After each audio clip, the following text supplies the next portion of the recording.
Hi everyone, welcome back to my channel. I'm Helen and you are watching Stitch Rip Repeat, and today is a little bit of a catch up.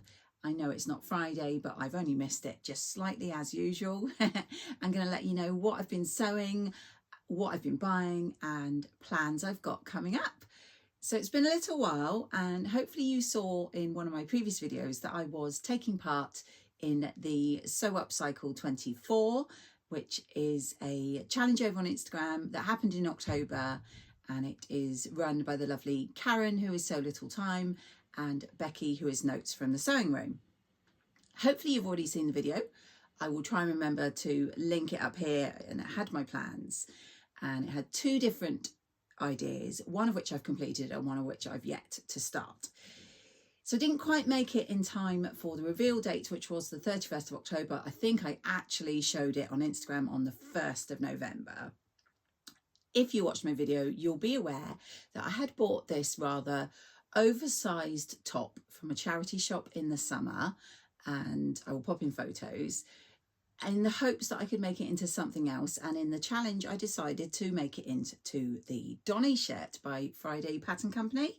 I have made this a couple of times before and I absolutely love it. And it doesn't take a lot of fabric. So I was hopeful that I would get it out of this top. And so, yes, I did manage to make it. I will pop in the photos that I took. I'm really happy with how it turned out. I wanted to get the actual garment here so I could show you a couple of things. So Donny shirt is one of my favourite shirts, as I said, because it's very simple and uses very little fabric. However, when I cut the pieces out, I did struggle to get all of them out of the blouse that was already made. So I had to use a little bit of fabric from my stash in places, and I'll show you where I did that. So yeah, I'm really happy with how it turned out. I did, as I say, have to add some fabric in places. So firstly, I couldn't get both the yoke pieces out of the fabric. So obviously I put the back yoke piece out of the fabric, but I cut the internal yoke piece from just this plain fabric I had in my stash that's like a similar kind of off-white. Obviously no one's going to see that, and it works really well. And the other place where I had to do a little bit of head scratching was on the front lapels. Now what I'll show you is, you may have seen before, this is my double gauze Donny that I made from this gorgeous fabric here, from, I will insert shop because it's temporarily escaped me. I think it was Lucy Lockett Fabrics. I will put it on the screen. So in the lapel you have the external piece, but you have a facing piece you make from the same fabric, which obviously is going to show when your collar turns out. Now I didn't have enough fabric to make those two facing pieces, so what I did was I had a look at this piece that I've got to see how much of the facing actually shows, and I marked that amount and a little bit extra onto my pattern piece so that I could then cut out the facing pieces from a mixture of the ready-to-wear top and the fabric from my stash, but I would have the correct amount of fabric showing on the outside. I'm hoping that makes sense. So what I'm going to show you is the inside so that it hopefully makes a bit more sense. So inside I have got the facing pieces here. Oh, sorry, I'm making a right hash of this. I might have to put photos in. So the facing pieces here, as you can see, the bottom bit is from the stash, and also some of the top bit is from the stash, but this piece here on both sides is the bit that flips over, so that in the photos that's what you see, but as you can see I have had to stitch together at the top some of my stash fabric and again at the bottom. So I was really pleased that I managed to work that out so that the bit that shows in the photos is the original fabric. So yeah, I was really pleased with that, and it's given me the inspiration to drag out some other tops I may have or fabrics I may have and make up some more Donnies, because this will be my third Donny and I'd forgotten quite how much I love the Donny, how quick it is to make and how nicely it turns out. So as you can see on the right side, there is only the correct fabric showing. So yeah, I was really quite proud of myself that I thought of that, because originally I thought, oh no, how am I going to do it? I don't have enough. Problem solved. Helps when you have a large stash of fabric to fit in Tetris style. So that was from the challenge for October. I also joined in with another challenge in October, which was run by Emma, who is Studio 77. As with everything I talk about, I will link her details below. She has a fabulous YouTube account all about bags and bag making. She designs her own bags. She has her own Facebook group. And you've probably seen quite a few of the sewing vloggers get her monthly box, which has bag making fabrics and hardware in it, which I always love watching the unboxings. The only reason I don't join in is if you have watched me for any time, you'll know that I started in bag making before I turned to dressmaking, and I honestly have an absolute ton of bag making hardware and equipment, so I don't need any, but I do love watching the unboxings. But she has done this wonderful week-long free sew along, and she gives you a free pattern, which was the mini tote, which is one of her designs. And then she did videos every day, which she did live, but I only managed to join a few of them live due to work, but they were up on her face group page, so you could join in any time, which meant you did bite-sized chunks of making the bag, and at the end of the week you ended up with this wonderful bag, and I absolutely loved it. And I would highly encourage you to check out Emma and her website, all her patterns, all her videos. They are wonderful. And I bought the pattern at the end of the challenge. It was very reasonable. I think it was like £3.50, because I wanted to be able to make more in the future. I will show you my bag. Now, firstly, I bought some webbing from our shop that I work in, which I absolutely loved, and I'll show you that. So it's this webbing here, which I absolutely loved. I think it's kind of reversible, because you've got primarily the silver on this side with that sort of animal print and the gold and black, but on the other side it's more gold with the silver and black. Absolutely loved it. So I bought this with every intention of making it as part of my bag. Then when I'd seen other people making their bags, I'd seen that they'd slightly enlarged their pieces to make the mini tote a slightly larger version, and I thought, yeah, I'll do that. Didn't occur to me until I'd cut them out that because I'd cut this to the size for the original pattern, it actually wasn't big enough then for my tote, so I had to get some webbing out of my stash. However, I do have these for when I do another one, so stay tuned. But yes, this is my finished bag. I will hopefully pop in some photos. I am really happy with it. As I say, doing the videos daily, so you only did a bit at a time, it was really enjoyable, and there was lots of chat as well because it was live. So yeah, loved it. So it is in this gorgeous fabric I've had in my stash for a while. Only needed about ½ meter of it.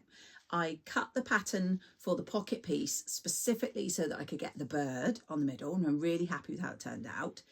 As I said, this was some webbing I had in my stash, which I think actually worked really well.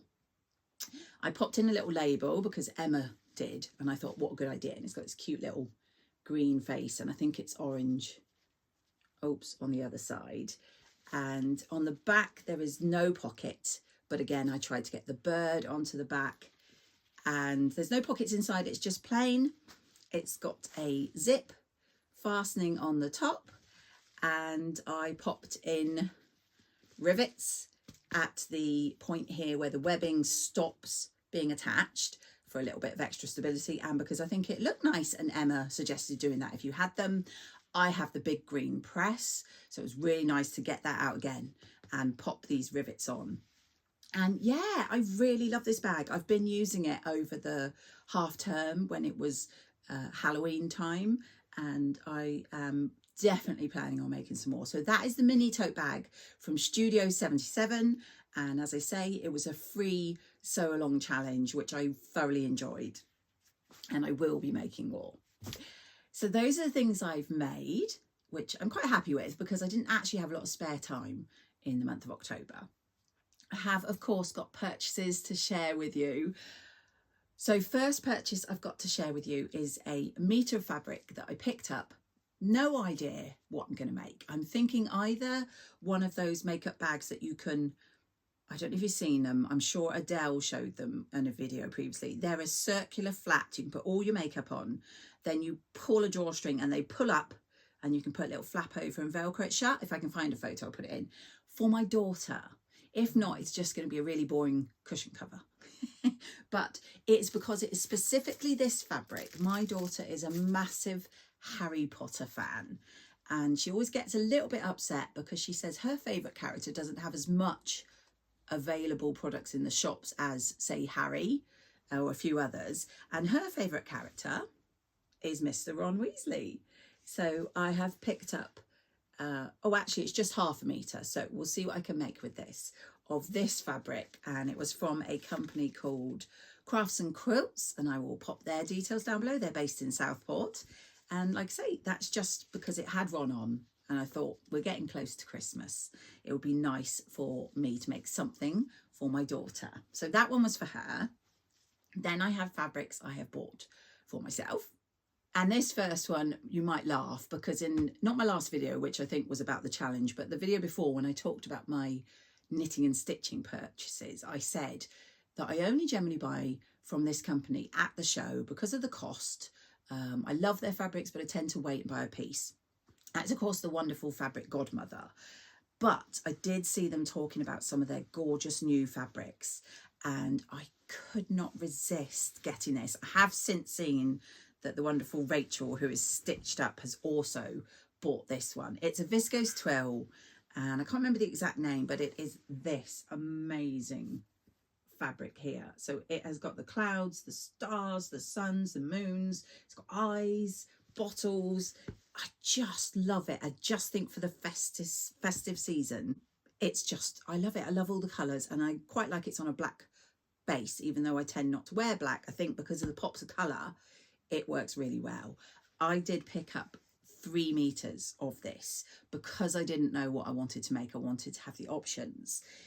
Currently, I'm thinking probably a jumpsuit, or I'm also thinking maybe the Elodie wrap dress. I'm not sure, but I just absolutely loved this. So I have now got 2 lots of Fabric Godmother fabric recently, but I am in love with both of them. Then my last 2 fabrics came from Andrea, who is Beyond the Pink Door. This one I'm going to show you came first, even though it was posted after the other one. The other one is my Think Pink box, which if you followed me, you'll know I've recently resubscribed and loving it. So this is my second box. Royal Mail seem to have a real issue with me because this is the second time that they've sent me a text saying that my parcel's been posted and they give me a day, which they said Andrew had posted it on the Monday, they were going to deliver it on the Wednesday. Wednesday comes and goes, nothing. Then I get a message from them on Friday saying it will come on the Saturday. Again, nothing. Royal Mail are just so frustrating because, of course, I have to avoid all the openings on YouTube until my box arrives. So it actually arrived the following Monday. So Andrea, bless her, posts it with a 48-hour tracked with Royal Mail and they don't do it. They are useless. However, I have now got it, so I will share that. But like I say, this one was posted after my Think Pink box and arrived before. Also Royal Mail. Go figure. You may have seen a few people sharing these. This was a pre-order of a fabric that Andrea did in collaboration. Sorry, I'm just going to turn off a sec because I'm ripping open tissue paper. In fact, I'll show you. It is this, and it is the Funfetti fabric. So if you're not sure or you hadn't heard of this, this is a collaboration that Rachel Parker did specifically for Andrea Beyond the Pink Door. And it is in these 4 gorgeous colours. And they did a pre-order and I could not resist. And I really didn't know which colour to go for. But I actually went for the white background and it is just stunning. Look at this. I absolutely love it. And I've got to show you this. Hopefully this will show. Look at this. Rachel Parker, and it is for Beyond the Pink Door. And isn't it gorgeous? I know I've seen quite a few of my friends have ordered it in various different colours, but it is so soft, it's so lovely, and the colours are so bright they pop. And I just want to make up a sweatshirt in this gorgeous fabric. Brings me nicely to the fact that I have bought a few lovely sweatshirt patterns recently. I'll pop in two of the ones that I'm thinking I might use this for. One is the Zoe. I think that's how it's pronounced. Oh, I want to say it's by Pettite Stitchery. I will check. Totally inspired by the gorgeous Tamlin when she shared her version. And so I bought that one when they reduced it to just £4 for the PDF. So that is the Zoe here. And as you can see, you can colour block. And I'm thinking this along the top and a plain along the bottom. But we will see, because the other one I just bought, which I have not received yet, is the Drew, which is the latest release from Tilly and the Buttons. And again, it's this gorgeous colour blocking. And I've seen some lovely versions, not least of all Beck from What Beck Sews has made a gorgeous one. Do go check out her most recent video. And she made it cropped, and I'm thinking of doing the cropped.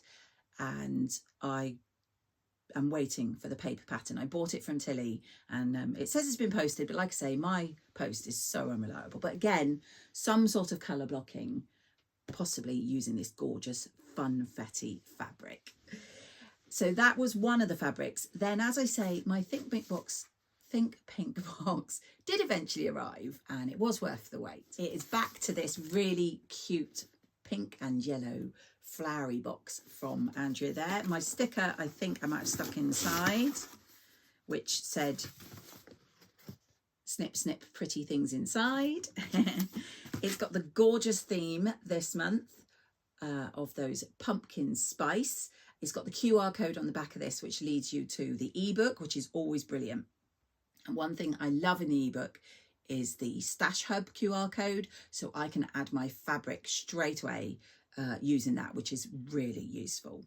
This one comes in 2.5 meters of I think it's a viscose, and there are 3 colorways this month.